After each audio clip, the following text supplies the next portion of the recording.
국민을 어떻게 하면 잘 살게 할까? 이 생각 말고는 다 번뇌다. 박근혜 대통령이 한 얘기입니다. 여야 의원들도 대통령하고 생각이 같을까요? 지난 석 달 동안 국회가 처리한 민생 법안 몇 건인지 아십니까? 단 한 건도 없습니다. 해야 할 일은 안 하고 대선 불복이니 헌법 불복이니 1년 내내 불복을 얘기하고 있는데 정말 많은 국민들은 국회 불복을 외치고 싶은 마음입니다. 미래경영연구소 황장수 소장, 리서치앤리서치 배종찬 본부장, 조갑제닷컴의 김필재 기자와 함께 이야기 나눠보겠습니다. 안녕하세요. 안녕하세요. 안녕하세요. 황 소장님, 여야 이제 국회의원들 좀 인기 좀 좋아졌을까요? 우리 지난번에 조사했을 땐 91%가 여야 다 싫다고, 국회의원들 다 싫다고 그랬는데. 국민들이 대부분이 저 판이 깨어질 거라는 걸 알고 있기 때문에 그냥 두 쪽 다 다급해서 그냥 임시적인 봉합을 하는 것이다. 저는 그렇게 보고. 사자회담 결론이 임시라고요? 예, 그렇게 봅니다. 그래서 결국은 최종 합의에 절대 이룰 수 없다라는 것을 서로가 알면서 예. 양쪽 다 국민들의 비판에 직면하니까 네. 봉합했다. 그리고 국민들 다수는 그럴 거라고 알고 있다고 봅니다. 그렇기 때문에 지지도가 변함없을 것이다. 이렇게 봅니다. 아니 방금 전에 그 특위 명단도 이제 발표를 하고 뭔가 뭐 개혁 으쌰으쌰 하던데요? 할 것 같은데요? 예, 양쪽 다 보면 이 화합을 하는 사람들이 아니라 양쪽 다 이 검투사들을 배치했지 않습니까? 검투사들이요? 예, 그렇기 때문에 네. 비일이 되기보다는 이 검투가 벌어지겠죠. 와. 어디가 창이고 어디가 방패예요? 제가 볼 때는 쌍방이 다 휘두를 거라고 봅니다. 왜냐하면 이 방패를 하는 순간에 예. 자기 쪽 팬들로부터 완전히 그냥 물병이 날라오고 돌이 날라오죠. 수세에 몰릴 때 이념이 걸린 문제이기 때문에 이념이 걸려있다? 굉장히 민감하죠. 지금 민주당이 앞으로 이 주장하는 내용 중에 합리적으로 예를 들어서 국정원의 정치 개입 금지라든지 또 국정원 내부의 양심적인 제보에 대한 보호, 네. 또 정치 개입을 한 국정원 직원에 대한 처벌 강화, 또 더 나아가서 이 국정원이 이 정치적인 부분에 출입을 못하도록 하는 거. 예. 이런 부분 또 명령 거부, 부당한 명령 거부 이런 것들은 충분히 수용해야 된다고 봅니다만 예, 필요하죠. 그런 선에서 그치지 않고 세 가지 저는 이 국정원의 국내 파트 해체, 네. 그다음에 대공수사권 폐지, 아. 또 국회의 완벽한 국정원의 이 예산 통제 이런 데 집중할 거라고 보거든요. 그런데 예. 야당이 지금 하는 주장이 설득력이 있으려면 자신들이 집권할 10년 동안에 국정원 개혁은 안 하고 그때는 사찰하고 국정원 통해서 정책 홍보하고 공작도 했습니다. 네. 그리고 국정원 기조실장, 즉 국정원의 막대한 숨은 돈을 만지는 그러니까 예산을 네. 이 영수증을 발급 안 하고 쓰는 돈을 만지는 그 자리에 대대로 정치인이나 자기 쪽에 가까운 사람을 임명했잖아요. 예. 그나마 박근혜 대통령이 유일하게 국정원 직원을 내부 승진시켜서 기조실장에 임명했죠. 그래서 본인들이 집권했을 때는 뭐하고 이제서 국정원 개혁을 합니까? 그런데 이 문제에서 민주당 안뿐만 아니라 장외에 투쟁 세력이 민주당에 주문하는 부분이 아까 제가 말씀드린 핵심 예. 세 가지에 양보가 있다면 판이 깨지는 쪽으로 유도할 것이라고 봅니다. 자, 이념이 걸렸다. 이 특위를 바라보는 국민들의 여론도 밝지만은 않습니다. 그래요? 지난 3일 밤 말 그대로 벼랑 끝에서 리턴하지 않았습니까? 그 벼랑 끝에서 턴어라운드 하면서 특위라고 하는 합의를 이끌어냈는데요. 네. 중요한 것은 이러한 특위가 제대로 잘 작동될 것인가라는 여론을 보면은 지난 4월 현대리서치의 전국 700명 유무선 RDD 전화조사입니다. 네. 표본오차는 95% 신뢰 수준에 플러스 마이너스 3.7%포인트였는데 풀리기 쉽지 않을 것이라는 의견이 72.3%였습니다. 아유, 네. 거의 절대 다수군요. 풀릴 것이라고 보는 의견은 14%에 불과했거든요. 이 국민들이 가장 크게 우려하는 것은 뭐냐면 이 특위 자체가 어떻게 보면 여야가 양보를 하기가 아주 힘들 것이다라고 하는 우려가 있고요. 그러한 여야를 국민들도 믿기가 어렵다라는 것이 바로 이 조사 결과에 드러나 있는데요. 말 그대로 먼저 답을 내고 특위에 참여할 것이 아니라 특위를 통해서 답을 내기를 국민들은 바라고 있었습니다. 오늘 남재준 국정원장이 국회에 나와서 거의 뭐라 그럴까요? 읍소에 가까운 그런 맞아요. 얘기를 했어요. 이 여야 합의문대로라면 국정원이 아무 일도 못한다. 그리고 대공수사권과 심리전만은 확실하게 보장해달라. 거의 읍소에 가까운 얘기를 했거든요. 전 세계 모든 유수의 정보기관, 미국도 마찬가지고 영국도 마찬가지입니다만 대공수사권 문제라든가 그리고 이 국내 파트와 해외 파트를 나누지 않습니다. 국내 해외를 나누지 않습니다. 정보의 국내 거가 있고 해외 거가 있습니까? 정보를 인포메이션 퓨전이라고 해서 정보를 모두 융합하는 형태로 가고 있습니다. 근데 지금 민주당 야당이 주장하는 안은 국정원의 대공수사권을 사실상 폐지시키고 검찰과 경찰에 넘기라는 거 아니겠습니까? 이거는 뭐냐면 대공수사권이 폐지되면 쉽게 얘기해서 국회에도 종북 세력이나 간첩 세력이 분명히 있다고 볼 수가 있겠는데요. 본 적은 없습니다. 그러나 그 사람들에 대해서도 수사를 할 수 없게 만드는 것이죠.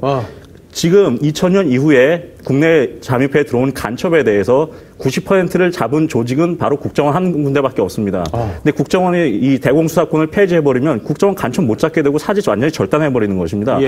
해외 정보 이런 거 나눌 필요 없습니다. 국내 정보, 해외 정보 다 유기적으로 연결돼 있고 해외에는 간첩 없습니까? 북한 간첩, 독일에 가면 깔려 있습니다. 일본의 조총련 이거 사실상 간첩 조직입니다.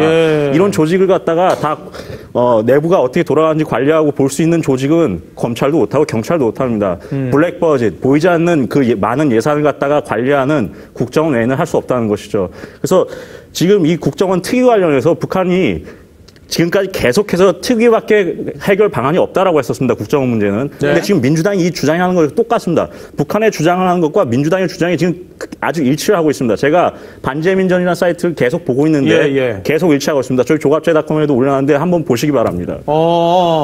지금 주장하고 있는 바가 싱크로율 100%입니까? 싱크로율 거의 100%고요. 일주일 내지 열흘 차이가 나서 지령을 받는 거 그런 거 알 수가 없습니다.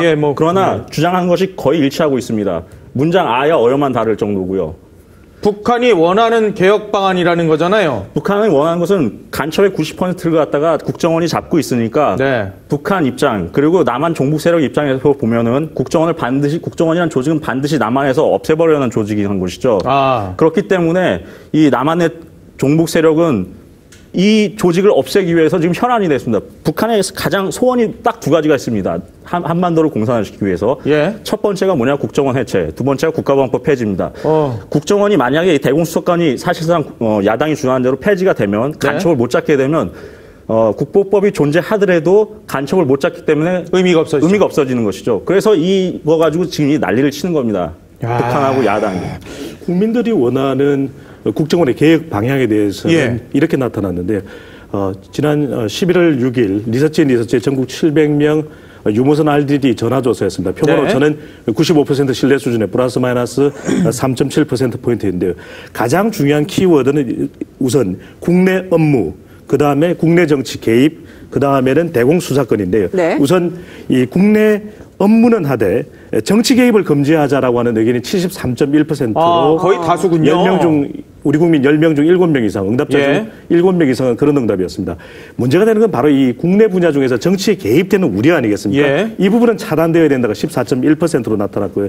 마지막으로 또 다른 조사 결과는 대공수사권인데요. 이 국정원의 대공수사권에 대해서는 수사권을 강화해야 된다는 의견이 64.5%. 오히려 더 강화해야 된다? 그렇습니다. 대공수사권을 축소해야 된다는 의견은 26%로 나타났습니다. 자, 이러한 여론을 보면은 이 정치권의 우려와 마찬가지로 가장 우려되는 부분은 국정원이라고 하는 국가기관이 이 국내 정치에 개입되는 부분을 문제 삼지 않습니까? 그렇죠. 그렇다면 국정원의 주요한 국내 업무는 유지되어야 되고 그리고 국내 정치 개입은 원천 차단돼야 되고 오히려 대공수사권은 지금 준엄한 남북 대치 상황에서 강화돼야 된다는 쪽에 국민 여론은 나타나고 있었습니다. 제가 조금만 보태면 전 세계 정보기관 중에서 예산 통제를 국회에서 받는 것은 독일하고 미국하고 두 개밖에 없는데요.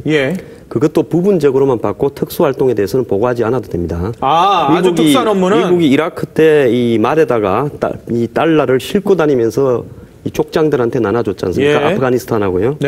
그런 식으로 하는 돈에 대해서는 국회에 터치를 안 한다는 받죠. 또 더 나아가서 과거에는 간첩이 북한에서 남쪽으로 침투를 해왔기 때문에 주로 이제 대북 기능만으로 잡을 수가 있었는데 지금은 북한에서 침투하는 그 간첩보다도 국내에서 자생적으로 협조하거나 탈북자로서 이미 한국에 정착한 사람 중에서 나오고 있기 때문에 국정원의 국내 파트를 해체하면 그것이 적발이 불가능하고요. 예. 그다음에 간첩의 행태가 하이칼라들을 상류층에 넓어져 가고 있죠. 뭐 벤처기업 사장, IT를 북한하고 같이 교류하다가 그다음에 더 나아가서 뭐 보좌관, 네. 이제는 무슨 뭐 이 통진당의 국회의원들까지 이 국가보안법 등의 지금 조사를 받고 당 해체까지 예. 이렇게 추진되고 있지 않습니까? 네. 이런 현상에서 이 국정원의 그 국내 파트나 대공수사권을 폐지하는 것은 굉장히 위험하다라고 저는 보고 있습니다.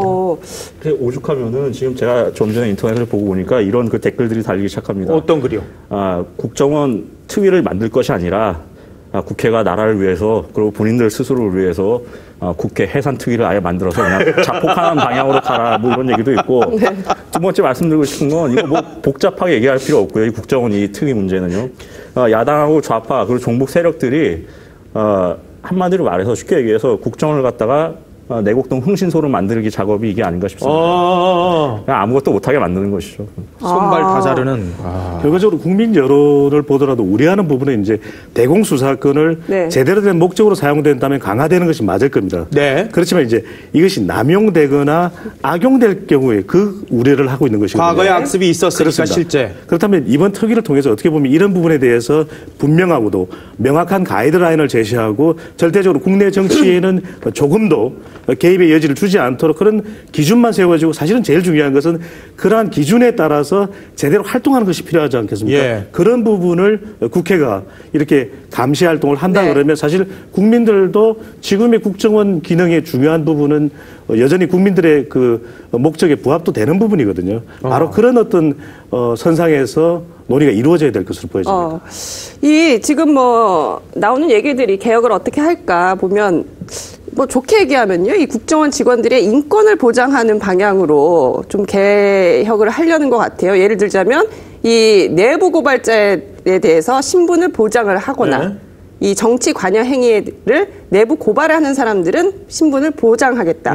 그리고 명령도 거부할 수 있고. 이 상사가 부당한 어떤 정치 관여 행위를 지시를 하면 거기에 대해서 직무를 안 하겠다라고 하는 것을 보장을 한다든지 좀 이 국정원 직원들의 인권 강화의 방향인데 이게 자칫하면 이런 얘기도 나와요. 이 직원들이 그러면 이 정보를 가지고 정치권에 가서 줄을 댈 수가 있다. 왜냐하면 이렇게 신분이 보장이 되면 그런 일을 할 수 있지 않습니까? 네, 제가 그래서요. 그런 것들을 허용하는 대신에 네. 반역죄라든지 이런 차원으로 이 국가정보원의 직원이 자신의 출세라든지 또 자신의 여러 가지 이해관계 때문에 네. 네. 예를 들어서 국정원의 정보를 갖다가 밖으로 빼돌렸다. 지난번에 국정원 여직원의 소재지를 빼돌리는 네. 이런 행동을 있었죠. 했을 때는 거의 무기징역에 가까운 반역죄로? 그거하고 같이 해야 되고요.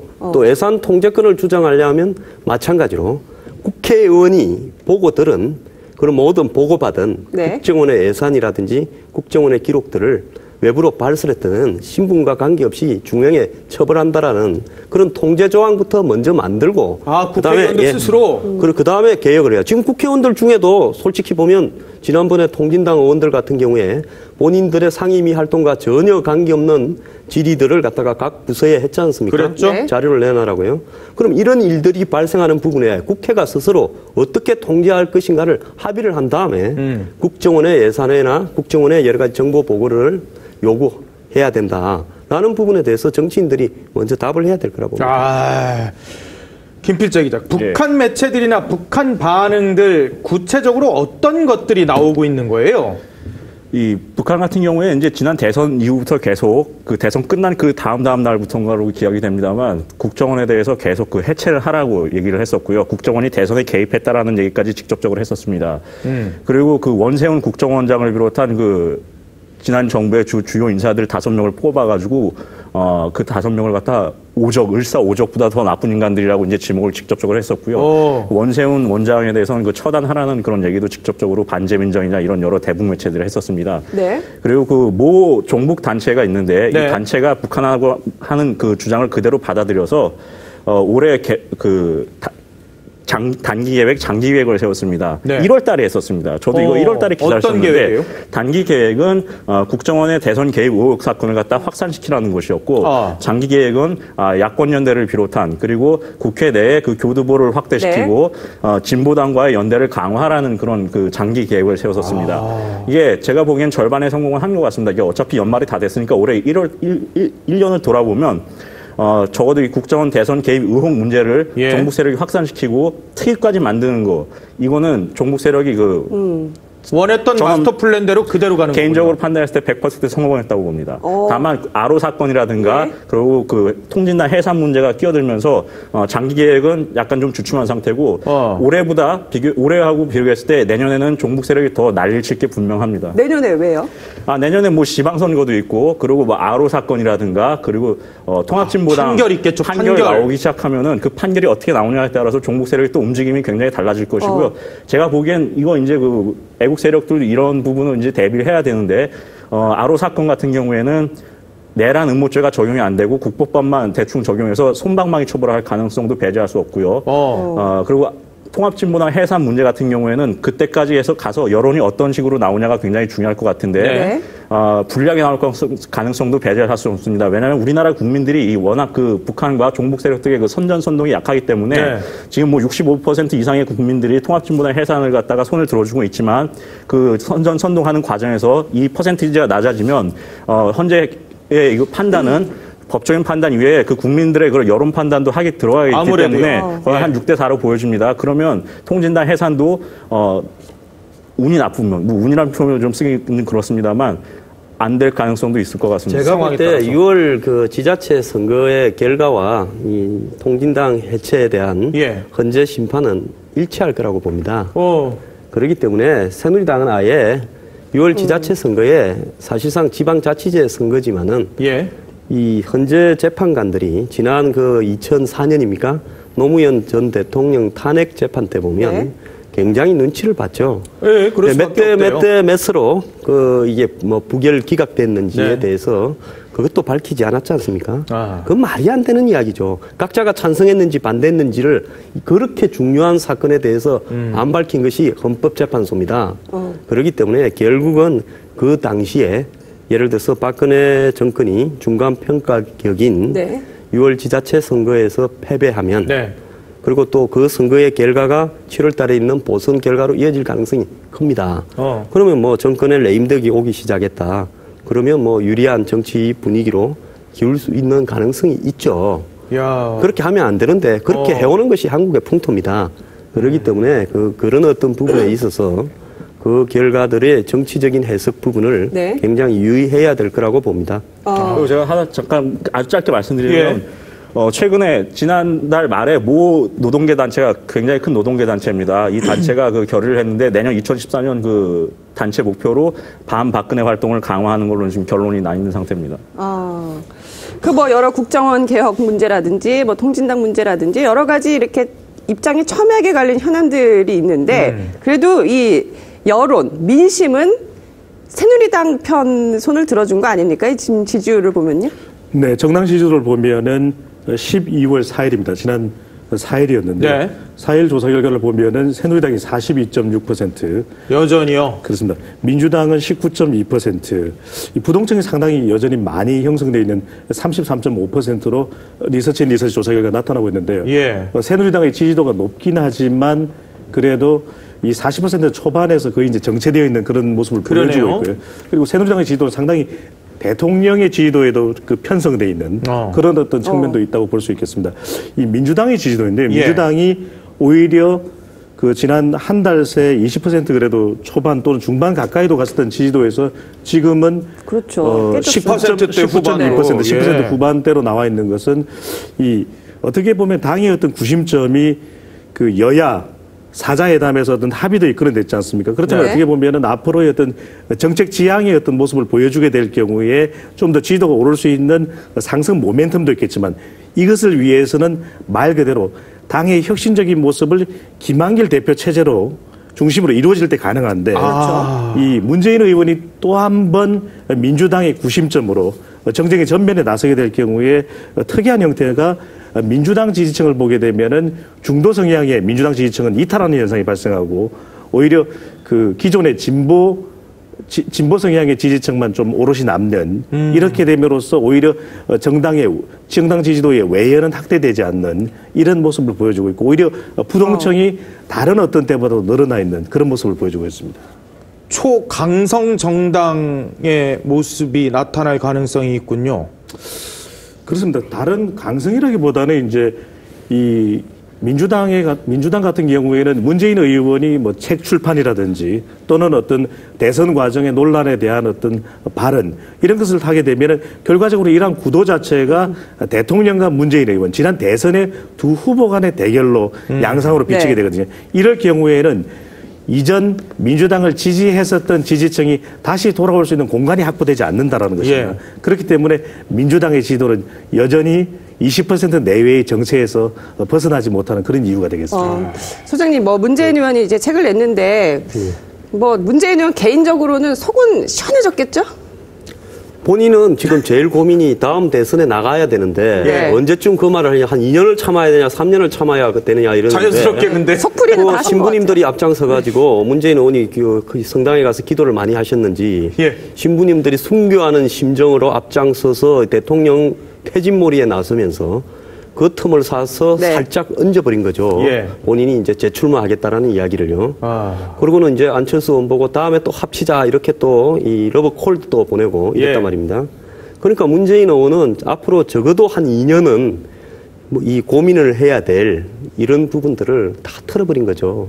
야. 그러니까 문재인 의원이 이 사태에서 어쨌든 가장 큰 수혜자고 더 나아가서 또 이 말을 했을 때 엄청난 비난이 다가와야 되는데 예. 네. 야권의 지금 강경 모드로 다 몰아놨기 때문에 문재인 의원에 대한 지금 민주당 내부에도 조경태 의원 빼놓고는 내놓고 야 당신 해도 너무 할 말 뻔뻔한 거 못하죠. 아니냐 이런 말을 하는 사람도 못하죠. 없지 않습니까? 네. 예. 그래서 문재인 의원은 더욱더 이 자서전인지 해고록인지 무슨 뭐 보고서인지 모를 그 애매한 서적에서 지금 박 대통령과 현 정권을 향해서 각을 더더욱 세우고 현재의 그 제야에 예. 종교계의 강공 모드에 편승하는 그러한 입장들을 담고 있다는 겁니다. 끝이 시작이다라고 했는데 대선 불복의 시작이다. 이런 얘기도 있더라고요. 그렇군요. 지금까지 미래경영연구소 황장수 소장, 리서치 배종찬 본부장, 조갑제닷컴의 김필재 기자와 말씀 나눠봤습니다. 고맙습니다. 감사합니다. 감사합니다.